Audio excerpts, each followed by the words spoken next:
On today's episode of Locked On 76ers, Keith and I discuss the tier groupings in the NBA and where some have Joel Embiid pretty high. And as you would imagine, is the runner-up for the MVP, but is it the right tier grouping for him for the start of the 22-23 season? We'll get into that next right here, Locked On 76ers.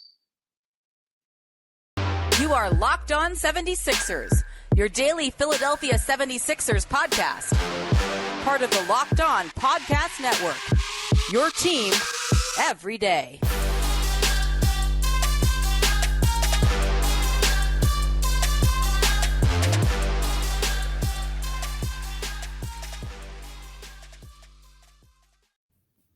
Welcome. You are Locked On 76ers. I'm Devon Gibbons from 97.5 The Fanatic Radio in Philadelphia alongside my co-host and partner, Keith Pompey, Sixers beat writer for the Inquirer.com. What's up, Keith?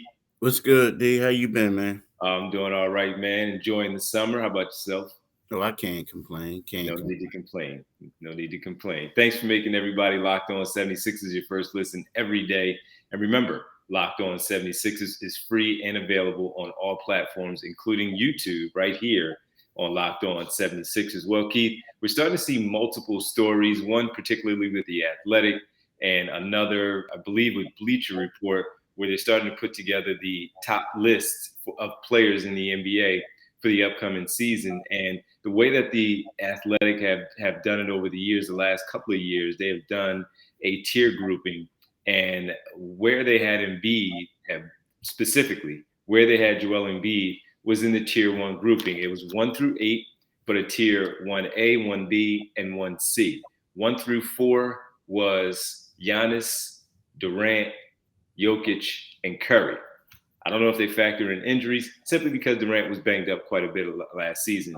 Early on, he was an early MVP favorite, but as his injuries started to pile up and started to knock him down a little bit, he had to drop down as far as MVP conversation, best player in the league conversation, and even at the end of the campaign, all NBA, where I believe he ended up on second team. But Joel Embiid and Luka Doncic were 5th and 6th in the 1B tier grouping, where you had Kawhi Leonard 7 and LeBron James 8 for the 1C tier grouping. So that's 1 through 8. Now, I ask you, because I did this on the show yesterday, was the tier grouping correctly ranked A, B, C? Should Embiid have been in A with Jokic in that group, or should he have been right where he was with Doncic in that 1B category with those two by themselves?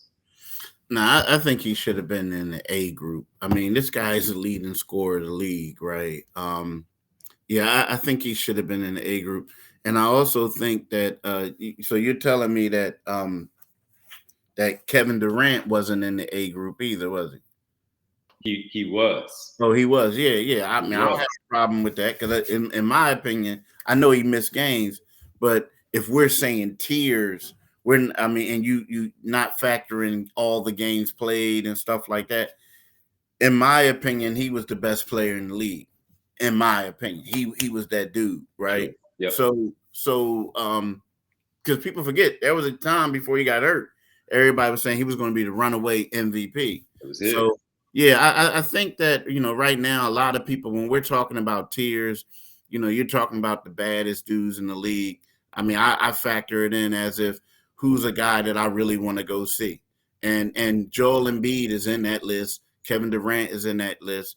The Joker, Nikola Jokic is in that list. So, yeah, I think people are thinking a little bit too much. Like, they're thinking about, okay, well, one guy got MVP. He was the center. The other guy was the runner-up. They both can't be on the list together. Nah, bro.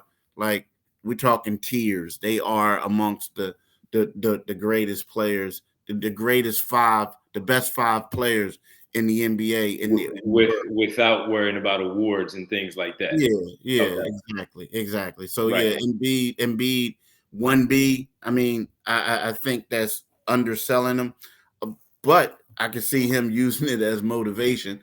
But outside of that, this guy, he deserves it. In your opinion on that? And I found it interesting because Kawhi Leonard, who played no games last season, was still in the top tier. He was 1C, which was number 7 right before LeBron James. And James played all of last season until the end, where he started to shut it down because of that injury. but for the most part, he was available, and Kawhi Leonard didn't play at all. So I was a little curious. It was a little interesting to see how he had it set up. And I know the way they did it was based on, to your point, MVP advancing to the Eastern Conference Finals, where Jokic, at least in the bubble, got to the Western Conference Finals, where Joel Embiid has still not been in that spot as of yet. So I kind of understand where they're coming from. But to your point, if they're going to do stuff like that, where Kawhi Leonard is in there and he didn't play at all, Kevin Durant injured for a good part, playing 50-plus games for it last season and still being in the top 3 in the entire NBA, then I agree with you that Embiid has to be there.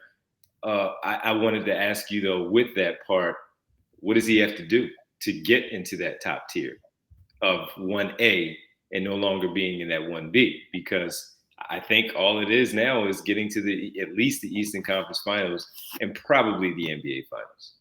Yeah, you know what, and I think that shouldn't matter. And when we're talking about who are the tier players, because typically a lot of times, yes, it's great to say that this person led this team to a championship, but you can't do it by yourself. I mean, as great as Magic Johnson was, as great as Michael Jordan was, as great as LeBron James is, all this other stuff, they won because they had great complementary players. You know what I mean? Like when we looked at this team, the Sixers team this past season, James Harden wasn't the player that we thought he was going to be. Yep. The Sixers did not have a bench whatsoever. So it's kind of sort of like, I hate to say it, but, Dominique Wilkins playing with the Atlanta Hawks. It was like he was a great player, but he just didn't have the team to win a championship. So I think when we factor that in and you say, well, Joel has to do this, he has to do that. I get it. That's what people build their legacy off of. But we've seen it. I mean, this is a guy who was a one-man show for most of the season, and it came out with him leading the league in scoring. I think that what Joel has to do is he has to stay injury-free throughout the whole season, because I feel like when we base these awards, it's not fair to say accumulate the postseason stuff, because let's think about it. Robert Horry has won more championships than most people in the NBA, right? With the Houston Rockets, with the Lakers. I mean, he even was the Spurs. So are you saying that Robert Horry is a Hall of Famer because of that? So I feel like, we got to be. I mean, he's good, but he was a good role player. He's a role player. So I feel like when we do stuff, and as crazy as some people like, come on, Keith, we're talking about Robert Horry. Yeah, but you can't base somebody's legacy off of not winning the championship. Now, it's great, but you can't criticize them when they played with a team that just didn't have it. You know what I mean? Just didn't have it. So I feel like personally, if Joel Embiid stays healthy, if he wins MVP, then all of a sudden you have to give him his flowers. And even with that, the MVP thing is so subjective that it's crazy. Like you got reporters from the West Coast voting for a guy in the West Coast, and you got people on the East Coast voting for Embiid. So you know what I mean? It's a crazy thing. I think if he stays healthy and he does what he did this season again, I think that he'll shut up his critics. Yeah, well, we'll see, man. Well, one thing that he has been doing, doesn't seem like he's worried about a lot of that stuff, because at least from what we are able to see as far as videos and photos, he seems to be having fun. And we'll talk about what Joel Embiid has been doing this offseason. We don't know much about work-wise, but we do know he's having a good time. We'll address it next right here on Locked On 76ers. Right now, let's talk about Built Bar, right? Built Bar. From the people who invented healthy and tasty comes the latest gift for your taste bud. You've probably tried the amazing coconut brownie chunk Built Bar. So I can't even get it out, right? That's how good it is. But guess what? Your friends at Built have given coconut brownie chunk the puff treatment. That's right. Coconut brownie chunk Built Bar flavor you love in a delicious, chewy marshmallow covered 100% real chocolate. It's like a fluffy cloud of coconut brownie godness, right? All Built bars are made with collagen and protein, which your body absorbs more efficiently and provides tons of healthy benefits. Eat something that tastes good and is good for you, right? Go to built.com, use the promo code LOCKED15 and get 15% off your order. Use promo code LOCKED15 and you'll get 15% off your order. Do it today, people. Definitely do it today. You heard the man. Do it today. Built Bar. We always tell you how great it is. Summertime. Take the Built Bar instead of that candy bar. You want to keep your body right from when you're out there at the beach and the pool and all that stuff. Thank you for making Locked On 76ers your first listen. For your next listen, check out the Locked On Now podcast. Those are your nightly recaps of every NBA game and anything going on in the offseason with analysis from our local experts. It's free and available wherever you do get your podcast. All right, Keith, we've seen him at the wedding, Joel Embiid. We've seen him at the party, Michael Rubin's white party. We've seen him now at James Harden's wine, his revealing of his James Harden, what is it, James Harden 19 wine? I don't know what it's called, but the James Harden wine. Yeah. Joel Embiid, we haven't heard much about surgery on his face, anything with his finger, either finger, except for at the very end of the campaign. He seems to be having and doing exactly what Joel Embiid always does when we do catch a glimpse of him in the offseason. We'll get the occasional tweet when it comes to a soccer match or something along those lines. But he seems like he's out there just having himself a good time. Yeah, he's having a great time. I don't have a problem with it. There are certain people who see it and they say something. Now, they'll see it and like, come on, what is he doing? Well, we're seeing him at a party. We saw him at a wedding. You saw him at a wine reveal, right? Now, my only concern is at that wedding when they had him up in that chair with that lady on top of him, and they like doing hoisting up the chair. Whoa! If I'm the Sixers, I'm like, big fella, like, we got to have a conversation. Yeah. Pronto. Like, but he was like, in the moment though. He was in the moment, but that's a lot of like, you fall down. Next thing you know, you fall the wrong way. Break an arm, break a leg, fracture your face again. Yeah. Like, you got to be a little careful with that. But, outside of that, I don't have a problem because, see, a lot of times we see people in this and people say, hey, look, man, he's having too much fun. Well, we don't know if he was in the gym. Like, he could have been in the gym that morning and then said, okay, let me, change my clothes, freshen up and go to this wedding. Or the same thing with the wine tasting or doing this and that. And another thing is these people do have a life. Basketball is a 7-month season, longer than that if you make the playoffs. Yeah. You this and that. Joel Embiid, he has a fiance, he has a son. There are times when afterwards you want to step away and then enjoy time with your family. And I'm just self-disclosure. Look, I don't play ball, but right about now, this is the time for me. I call this time late July, August, and September, early September is when I reintroduce myself to my family. Yep. Seriously, I reintroduce myself to my family. So when you see Joel Embiid doing this stuff and having a great time, well, he's reintroducing himself to his friends and his family. And not only that, we don't know what he's doing behind the scenes. He could be in the gym working out for hours, but we don't see that. If I had to bet, I would bet he has been in the gym. He typically is in the gym working on his things, and he's not one to show it. Now, Drew Hanlon might post a video, or someone else who might have been in the gym at that time, they may have posted a video, but for the most part, I think we know that Joel Embiid does work, and I, like you, have no problem with what he is doing this all season. Having himself a good time, as long as when he checks back in September, early October for training camp, media day and training camp. As long as he's right, that's all I care about. And have yourself a good time this summer, Joel Embiid. Enjoy yourself. So no problem for me. And make sure that you jump up in that tier grouping and get to the Eastern Conference Finals, the NBA Finals, and we'll have another conversation about all that. Final one, Keith. Stay out of the chair. Stay out of the chair, though. Stay out of the chair. Yeah. Got to stay out of the chair. Final one, Keith. we'll dive a little bit more into the 76ers and what they may need to do. Well, the one thing that you think they may need to do and to wrap up this offseason as far as their roster goes, we'll address that next right here. Final segment, Locked On 76ers.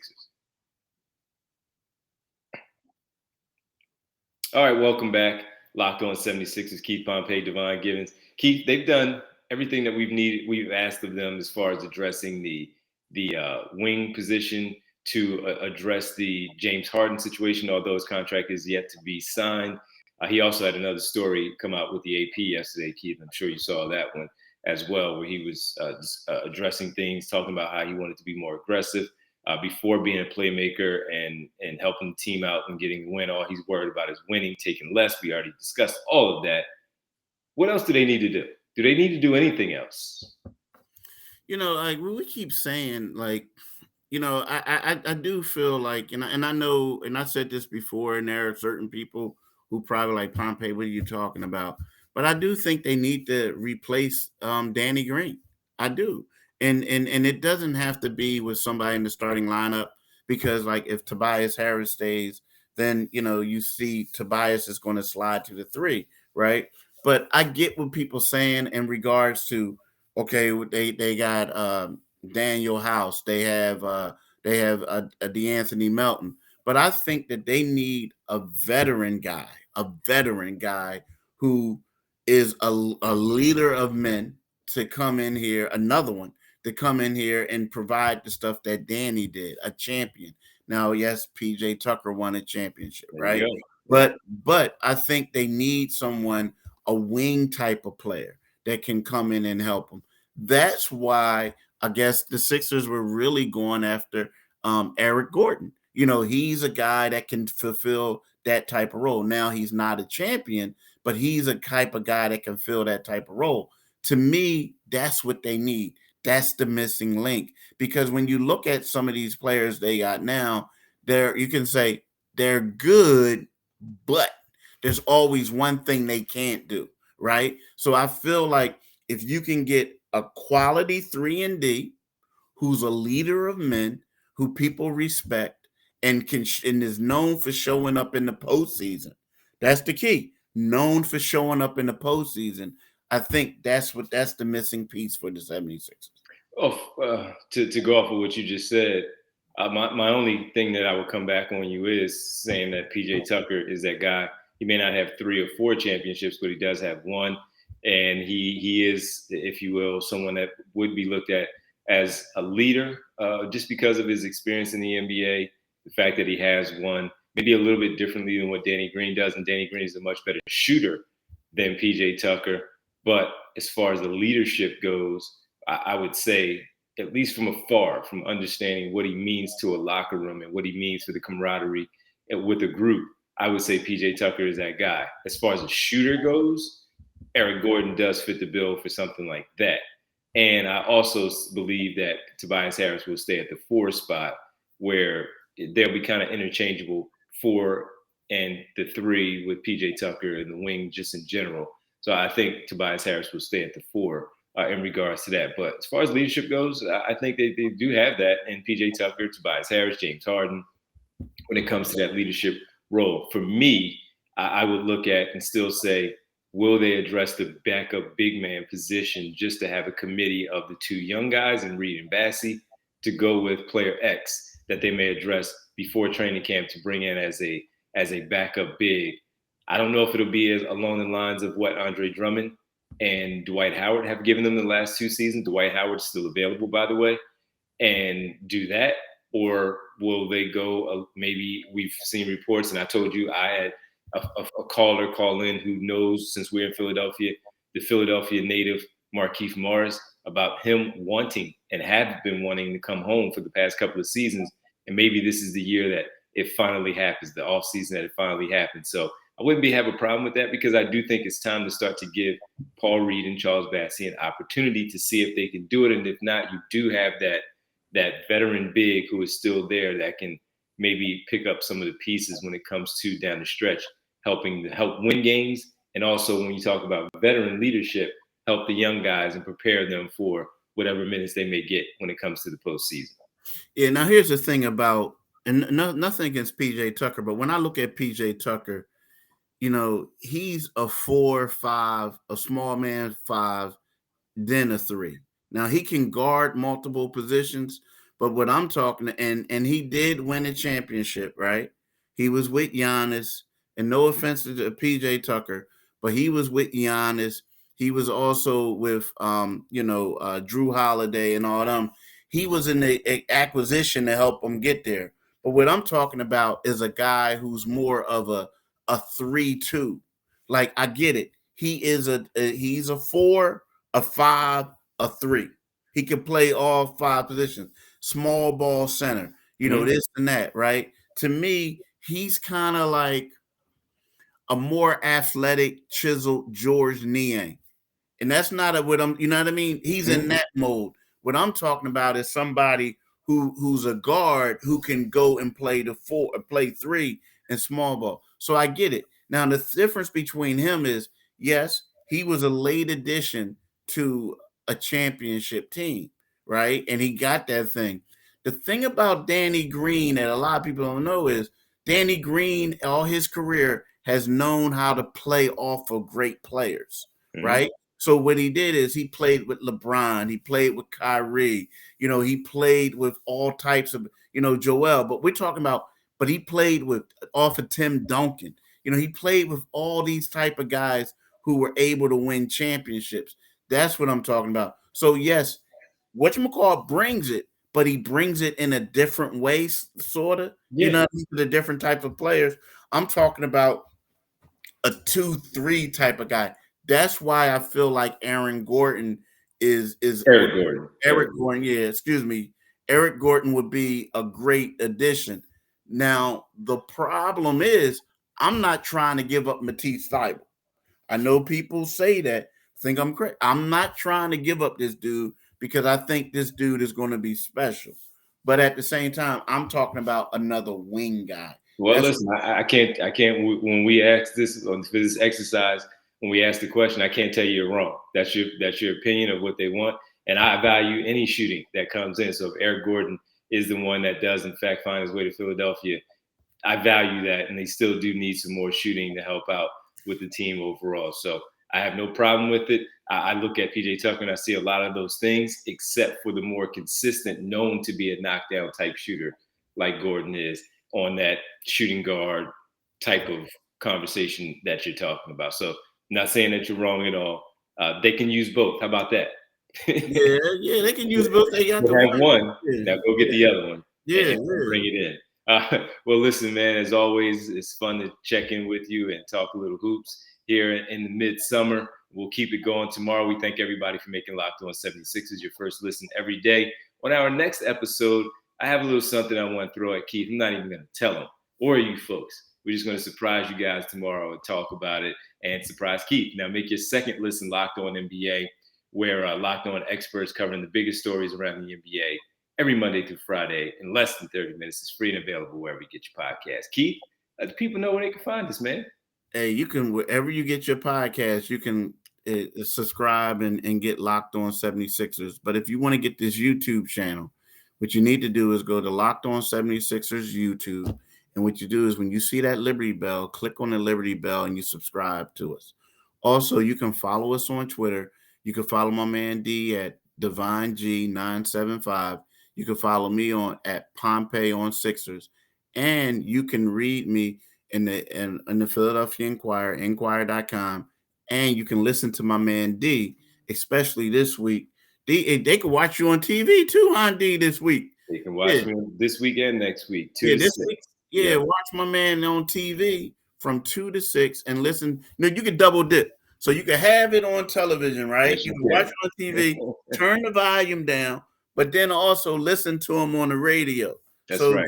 From 2 to 6, he's going to be on NBC Sports, right? But he's also on 97.5 FM radio. So y'all can double dip and do what you like and keep up with my man. And so I'm gonna listen to him so I can make sure I can win tomorrow's argument. use his points against him. Well, listen, man, I appreciate that. I appreciate the plug and letting everybody know where we'll be. And definitely look forward to talking to you tomorrow right here on Locked On 76ers. Thanks, man. All right, man. All right, y'all. Thanks for listening. Peace. Thanks, y'all.